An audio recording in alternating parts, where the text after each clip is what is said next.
got the right side of your brain, which is this creative aspect of your life, which they said, the more sun, the more fun, the more beauty this side of your brain gets, the better it operates.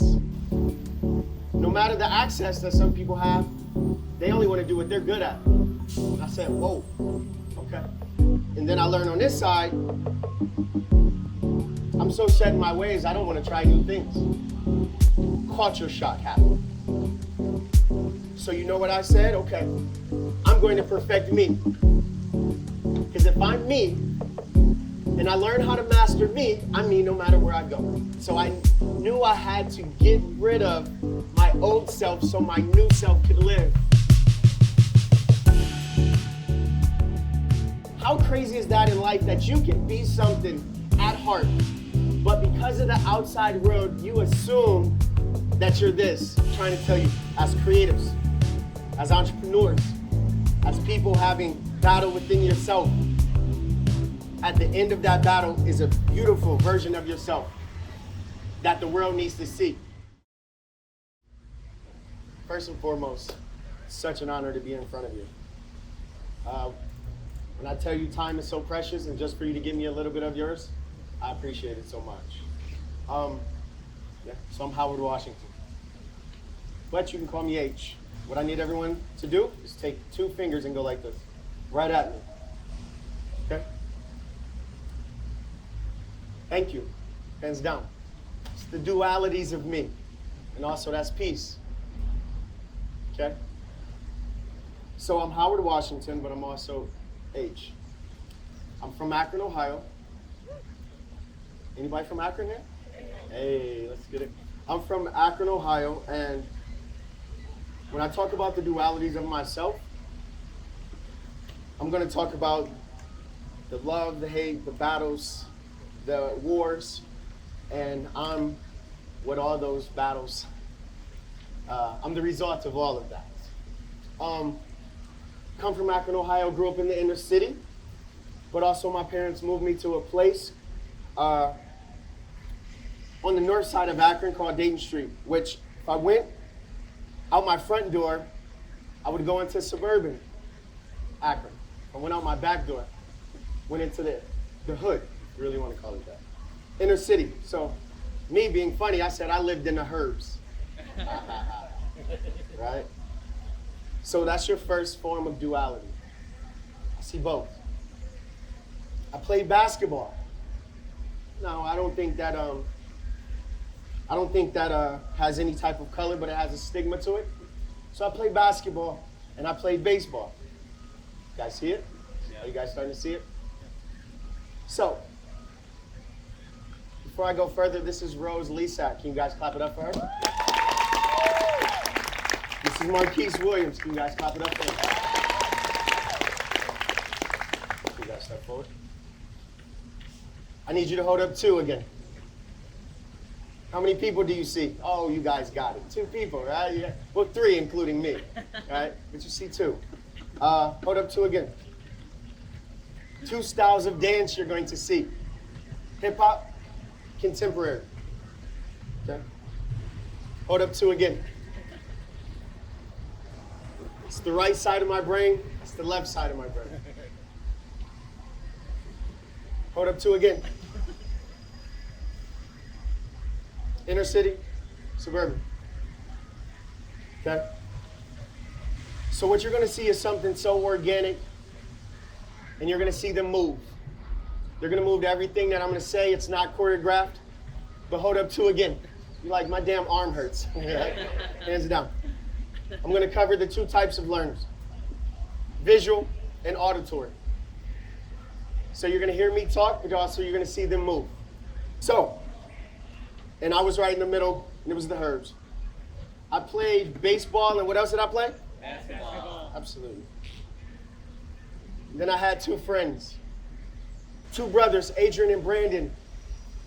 Adrian is my best friend, still present to this day. Known him since 1st grade. Brandon, rest his soul, motorcycle accident. But he taught me how to dance. He said, I'm going to teach you how to glide. And I said, huh, what's that? He said, well, take off your shoes. We got to get into the kitchen with the socks. And I'm like, okay. So he taught me how to glide, and then he was like, I got this VHS, it's Mr. Wiggles. And he does something called tutting. And I was like, that's pretty cool, but you know, I'm a baseball player and I'm a basketball player. You know, I'm going to go to college for both of those things, and I go to high school for that. I went to Akron North High School. My school was extremely diverse, and it was not so much diverse in a multiplicity of cultures, but it was diverse in wealth and poverty. The struggle united us, no matter our color. The struggle united us. And so, coming up through all of that, I'm like, okay, I'm in the middle of it all. My friends would say, hey, come play basketball. And I'm like, well, I need to play baseball. And I'd say, hey, how about you? Come play baseball with me. They say, nah, I don't play baseball. I said, okay. No matter the access that some people have, they only want to do what they're good at. And I said, whoa, okay. And then I learned on this side,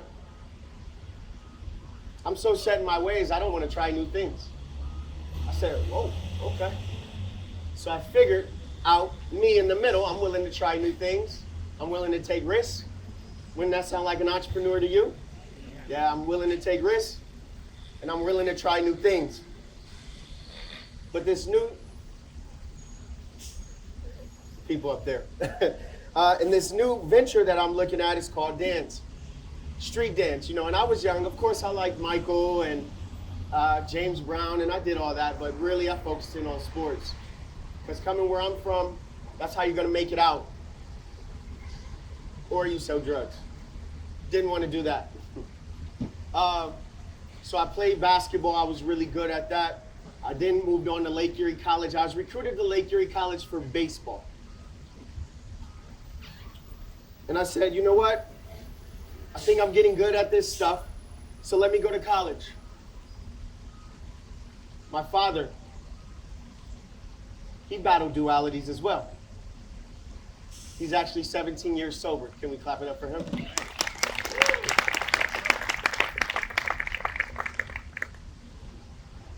He battled loving people and loving himself. And then he had to remedy it in the middle. So as I continue my journey on to Lake Erie College, I recognized I wanted to be loved and I wanted to be liked as well. So I started to recognize that I just loved being loved. And so once I got to college and I was forced to college. Now when I say that, like, how are you forced to college? Where usually there's this lovely path of college in the sense of you have this senior, this senior year, that's phenomenal. You have this graduation party, or your family brings you these nice envelopes with all this money. And you go on. And they wish you well. And then for like the first month or all 4 years, you get that care package from your family. I wanted to have a senior year party, or my graduation party, shall I say. My father was the breadwinner. He went on a drug binge at that point in time. So it was tough. I said I was over Akron. I'm ready to go to Painesville. My friends are like, what? Where's that at? And they're like, you're going to Lake Erie College? Isn't that all girls? I'm like, no, they changed it. They changed it. They changed it. And they're like, are you going for basketball? Because you're phenomenal. I'm going for baseball. And they're like, really? So that day, my father didn't show up, but friends showed up. We didn't have anything.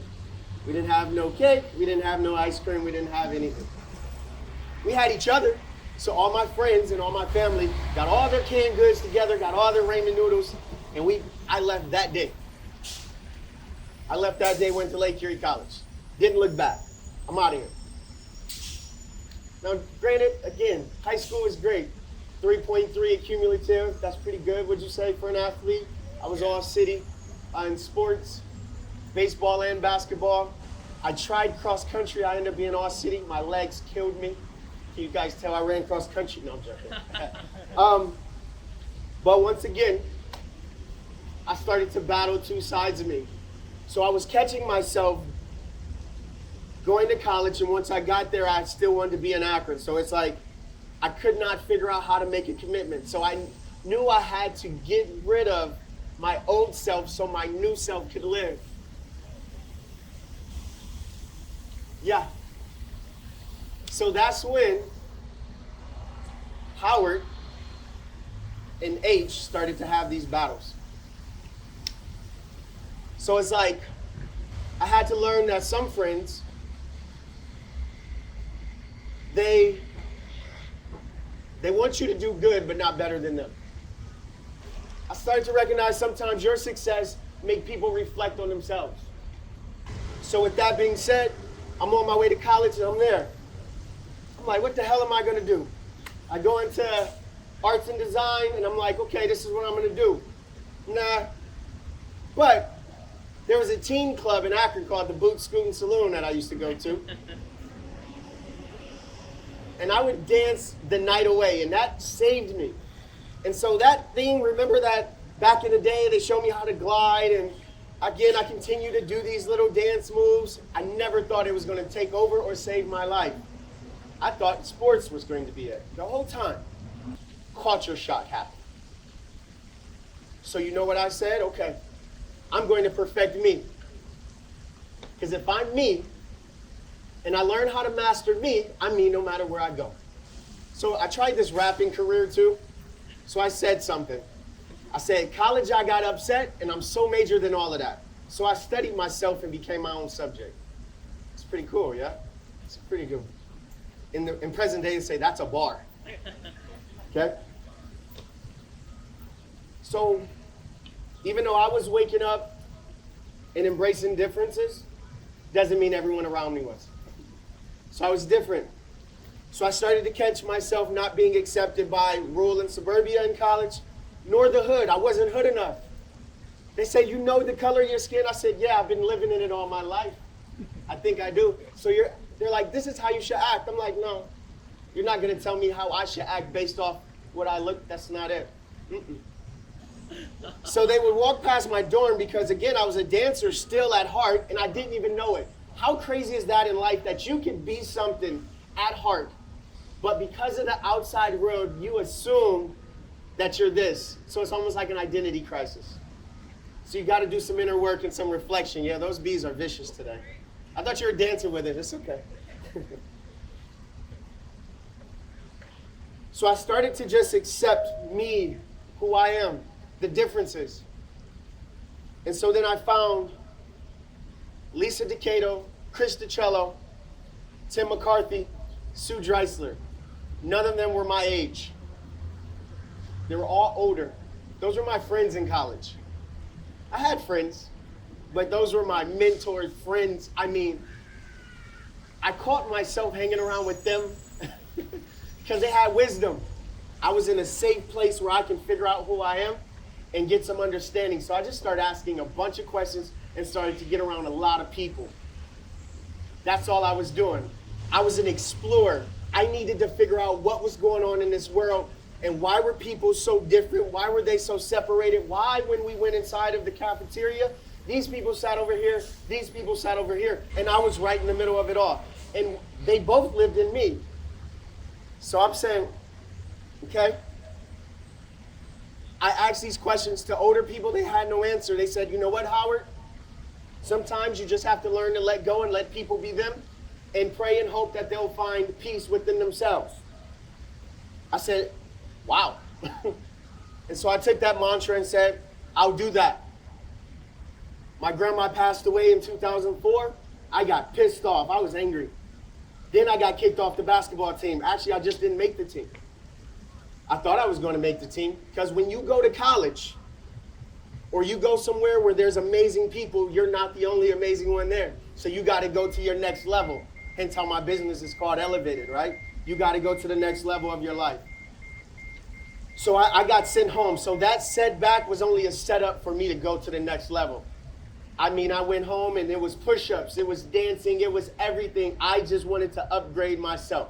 Lake Erie College has this small studio. I caught myself in there dancing constantly.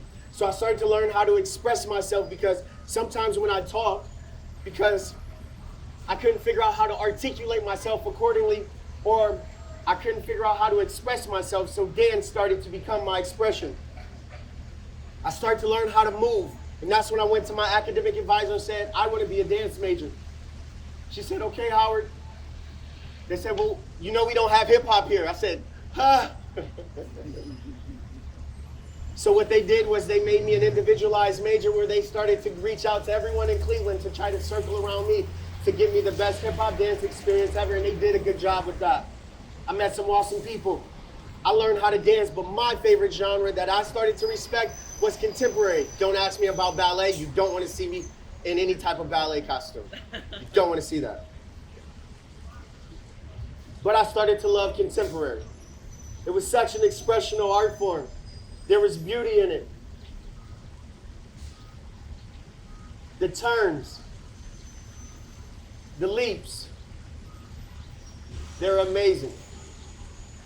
But I also had this anger inside of me, this aggression where I wanted to pop. Yeah, I wanted to do these aggressive things. So I said, all of that's in me.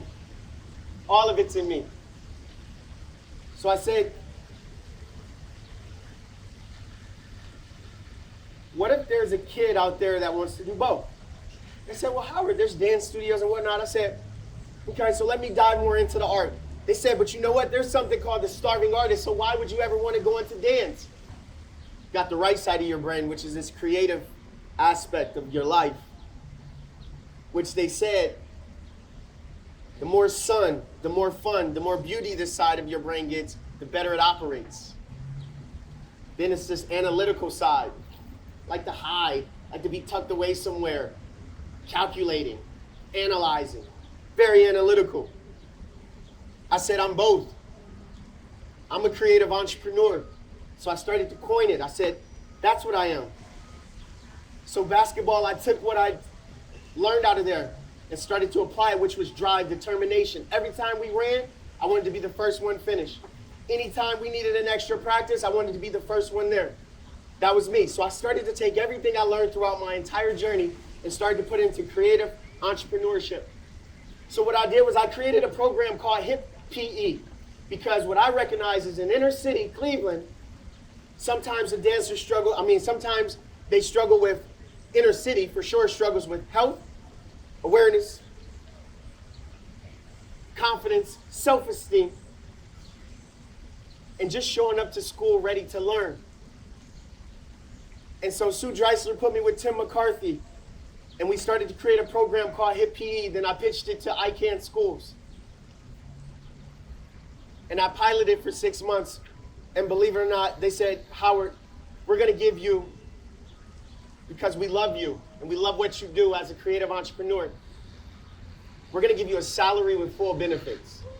For me to call my mom and tell her that, coming out of college, I haven't even crossed that stage yet. I said, whoa.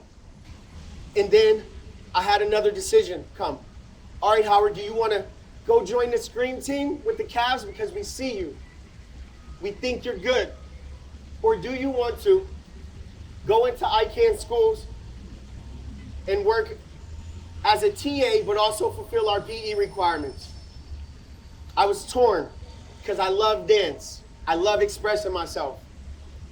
But I said, you know what? That starving artist moment was tough. And I said, how could I ever be the example or help my city or help anybody if I don't have it myself? So I went and I started to stack a lot of money, because I knew there was going to be a dancer that was going to run into the same problem as me. So from there, I continued on.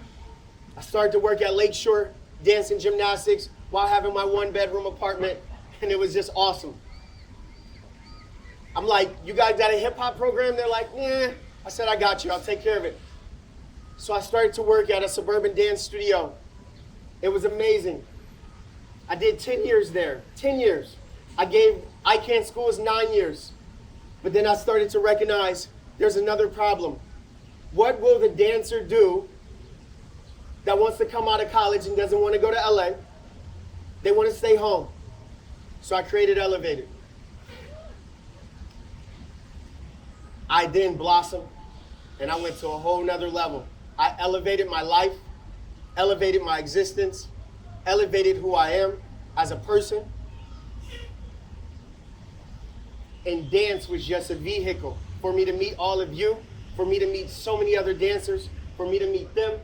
And throughout all those dualities, I was the result of everything that I went through in my life. And I'm trying to tell you, as creatives, as entrepreneurs, as people having battle within yourself, at the end of that battle is a beautiful version of yourself that the world needs to see.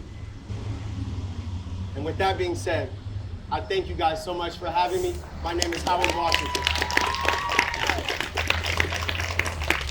Rose?